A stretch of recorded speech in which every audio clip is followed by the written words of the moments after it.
Добрый день, друзья! Вещаю с Сочи. Меня зовут Роман Кордонский, я московский фотограф. В разных кругах меня знают как портретиста известных людей. В данный момент я нахожусь на конференции компании Финико.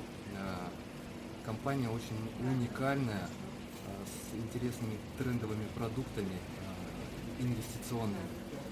Это мне очень интересно и не только, так скажем, личный такой интерес, хотя и он тоже присутствует. А как-то так повелось,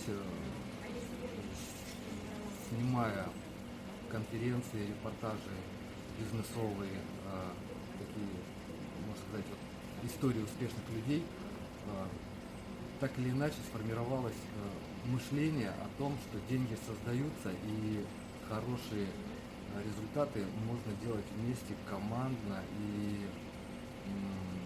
Я здесь благодаря своим амбициозным целям и благодаря любимому делу. Добро пожаловать всем. Посмотрите, какая погода. Да, это шикарно. Очень здорово все. И все возможности, которые здесь находятся, рекомендую изучить эту компанию. Она прям свежая, она на пике. И максимально все удобно, автоматизировано. И эти на сегодня такие есть боли, их называют, человеческие боли, которые присутствуют. Здесь есть возможность их решить. Так что обращайтесь. Супер.